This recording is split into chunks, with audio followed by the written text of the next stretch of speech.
Venom dripped from the Benzite warlord's serrated fangs as the reptilian alien tightened his chokehold on the Andromedan guard's neck, the latest victim in the Raxos 6 prison uprising that now saw the scaled beasts as the apex predators of the galaxy, unmatched in their capacity for brutality.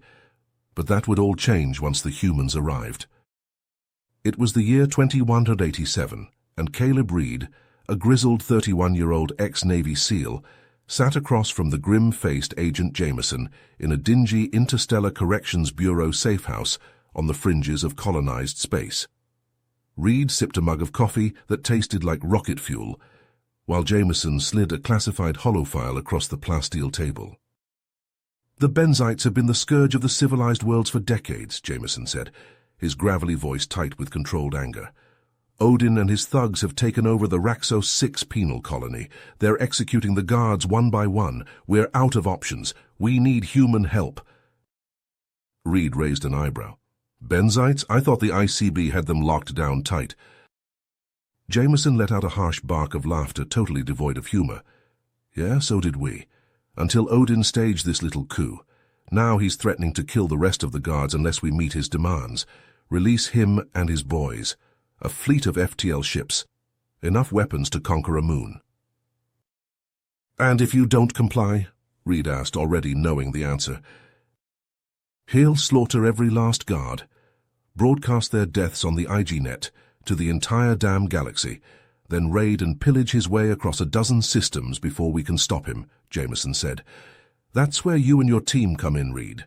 Humans are the most fearsome warriors in the galaxy, the only ones savage enough to beat the Benzites at their own game. If anyone can infiltrate that hellhole of a prison and take out Odin, it's your kind." Reed drained the dregs of the burnt coffee, relishing the way it scalded his throat, a familiar pain.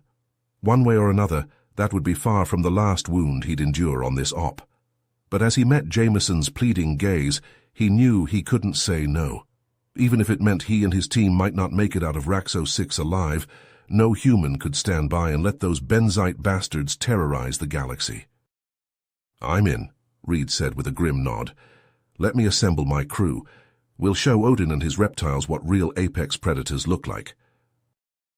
Reed assembled his hand-picked team of hardened ex-Special Forces badasses at a classified ICB black site buried beneath the Martian desert. There was Sergeant Mike Bull Hernandez, built like a tank with fists that could crush Benzite skulls. Corporal Jack Ripper Evans, a knife fighter so lethal he'd make a Benzite think twice about getting into a close-quarters scrap. Lieutenant Chris Maverick Davis, a hotshot pilot who could fly anything with an engine. Sergeant Alex Ghost Peterson, a sniper who could put a plasma bolt between a Benzite's eyes from a click-out.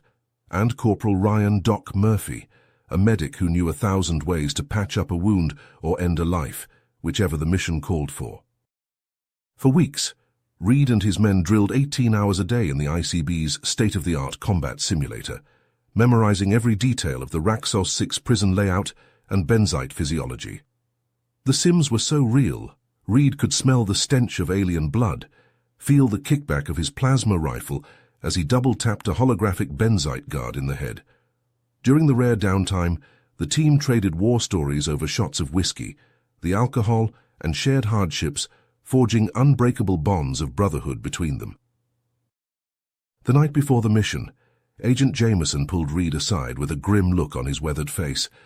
"There's a complication," Jameson said. "We have intel that Odin got his claws on some kind of alien artifact, calls it the Orb of Kazarak. Our xenoarchaeologists say it imbues the Benzites with enhanced strength and healing. That's how they overpowered the guards so easily." "Fucking perfect," Reed growled.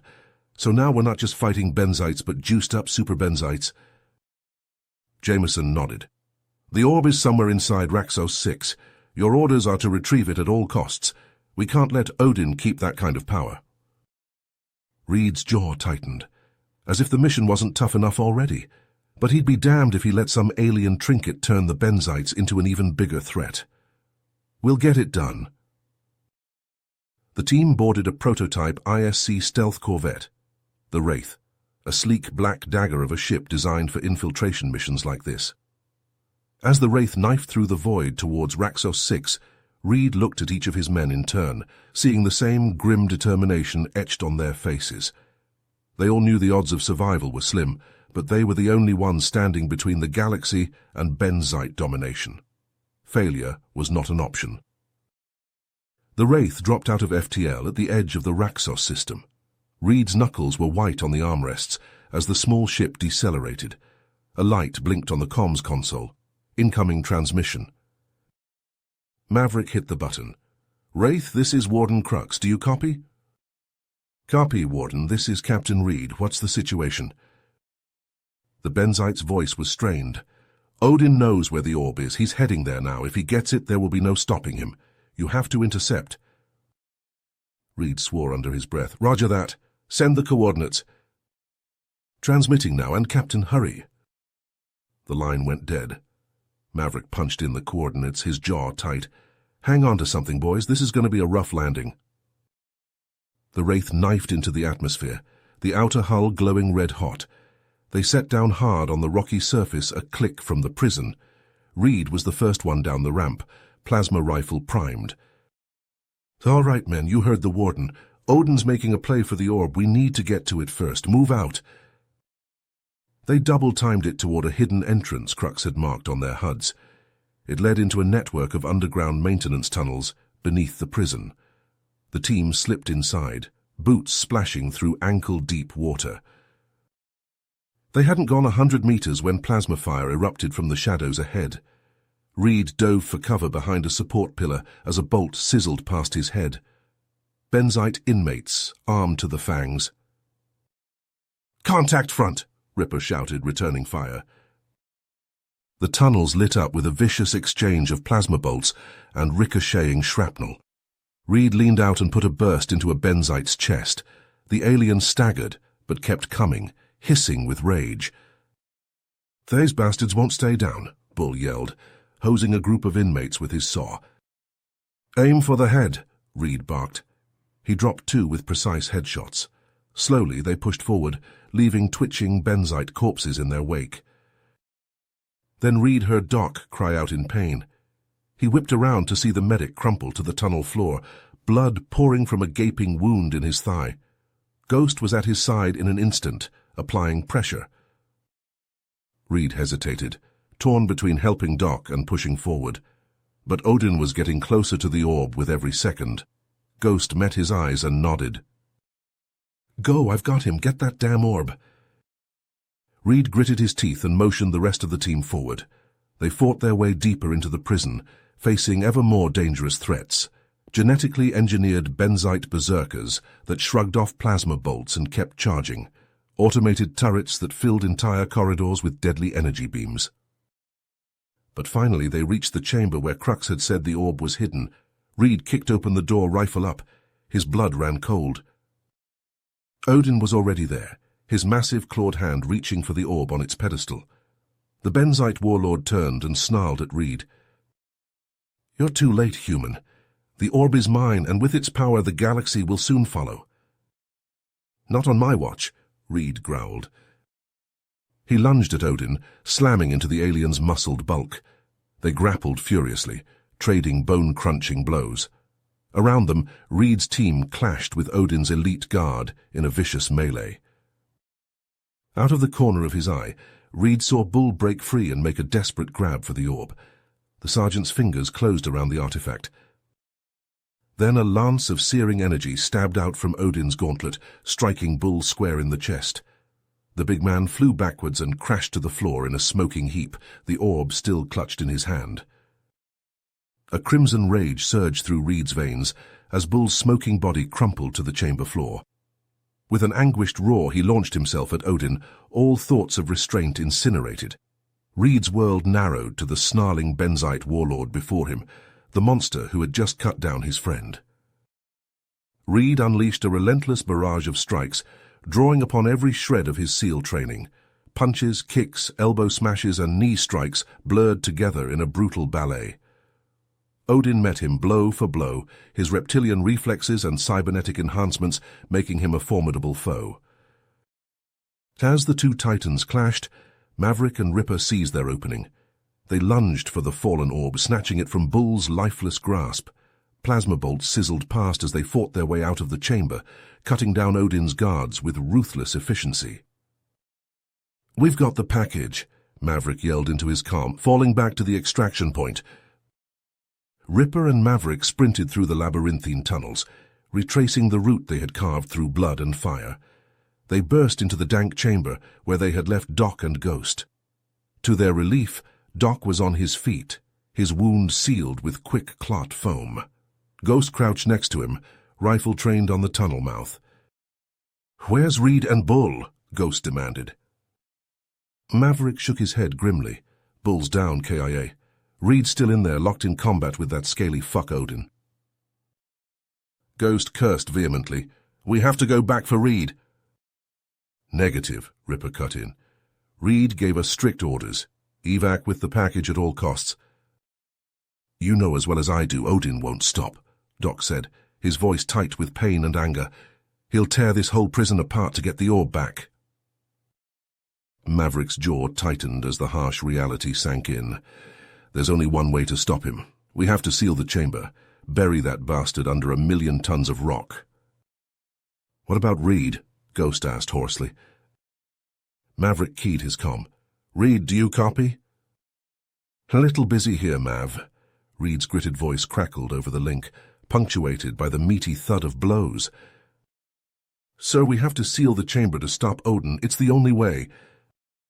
There was a pause, filled only with the sounds of Reed and Odin's titanic struggle.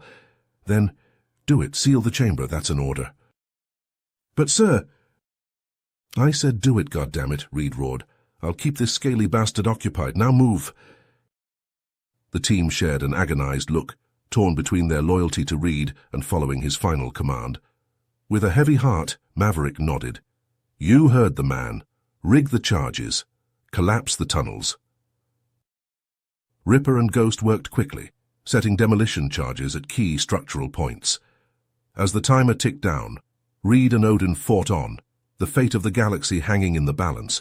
Reed summoned every last shred of his strength, battering Odin with a relentless onslaught.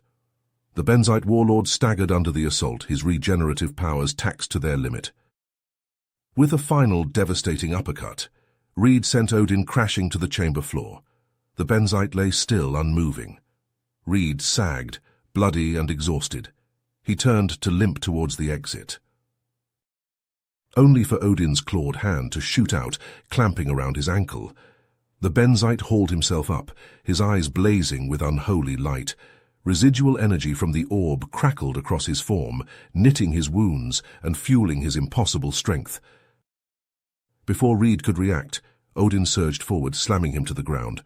The Benzite loomed over him, fangs bared in a vicious snarl. Reed struggled, but Odin's grip was unbreakable. The seconds ticked down, the explosives primed to detonate. "Reed!" Ghost's desperate shout echoed over the comm. "The charges are set. We have to blow them now." Reed closed his eyes, a strange calm settling over him. He knew what he had to do for his team, for the galaxy. "Detonate the charges," he ordered, his voice steady. "But you'll be trapped in there with—" "I know, do it, that's an order." Ghost hesitated, the weight of Reed's sacrifice tearing him apart. His finger hovered over the detonator, unable to condemn his friend and leader to death, but Reed made the choice for him. With a final burst of strength, he keyed the override on his suit's wrist computer. The world exploded in a maelstrom of fire and shattered stone. The chamber collapsed, tons of rubble raining down. Reed and Odin vanished beneath the avalanche, entombed together in a rocky grave. The tunnels shook with the force of the explosion, the very foundations of Raxos 6 groaning in protest. Maverick, Ripper, Doc, and Ghost raced through the collapsing corridors, the orb clutched tightly in Maverick's white-knuckled grip. Dust and debris rained down on them as they sprinted, the weight of their fallen comrades heavy on their hearts. They burst out into the harsh sunlight, gasping for breath. The Wraith waited, engines primed. They scrambled aboard, Maverick slamming his fist on the ramp control. As the ship clawed for the sky, the ground where Reed and Bull had made their last stand vanished in a maelstrom of fire and earth. The journey back to Earth was a somber one. The team sat in silence, each lost in their own grief. Maverick stared at the orb, the artifact that had cost them so much. Part of him wanted to hurl the damn thing out the airlock, but he knew Reed would have wanted it secured, studied, used to protect the innocent. When they landed, they were greeted as heroes. Crowds cheered, dignitaries shook their hands, medals were pinned to their chests. But it all felt hollow. The one man who truly deserved the accolades wasn't there to receive them. A week later, they stood at rigid attention in full-dress uniform as an empty casket, draped with the ICB flag, was lowered into the ground. Reed's mother sobbed. His father's face was carved from granite. Around them, a sea of uniforms, a testament to the lives Reed had touched. As the last strains of the honor guard's salute faded, a figure approached. It was Crux, the Benzite warden. In his clawed hands, he held a small metal disc on a chain. "Your captain's sacrifice has resonated across the galaxy," Crux said, his saurian features solemn. "Benzites on 100 worlds whisper his name as they rise up against their oppressors. Reed has become a symbol of hope, of defiance against tyranny." Crux held out the disc. Ghost accepted it, feeling the surprising weight of it in his palm. Etched on its surface was a series of intricate glyphs surrounding a central image, a human and Benzite clasping forearms. "This is the Medallion of Khazrak, an ancient Benzite honor awarded to only the bravest of heroes," Crux explained. "It is said that those who bear it will never be forgotten, that their spirit will endure as an eternal beacon of courage and unity. I can think of no one more deserving than Reed." Ghost closed his fingers around the medallion, feeling the bite of the metal against his skin. He looked to his teammates, saw his own pain and resolve mirrored in their eyes. "Reed gave his life to save the galaxy," Ghost said, his voice rough with emotion. "We won't let that sacrifice be in vain. We'll keep fighting, keep protecting the innocent. It's what he would have wanted." The others nodded, a silent vow. They had lost their leader, their friend, their brother, but they would honor his memory the only way they knew how, by picking up the torch he had left behind and carrying it into the battles to come. As the team filed away from the grave, Maverick paused, looking up at the sky. Somewhere out there Reed was watching. He could feel it. "Give 'em hell, Captain," Maverick whispered. "We'll take it from here." With that, he turned and followed his team, ready to face whatever challenges the galaxy had in store. Reed's legacy would live on through them, a shining light against the darkness. If you finished this story, please subscribe and like the video. Then leave a comment that says, "I liked the story," and I will heart every single one of them. It really helps me. Thank you for your time.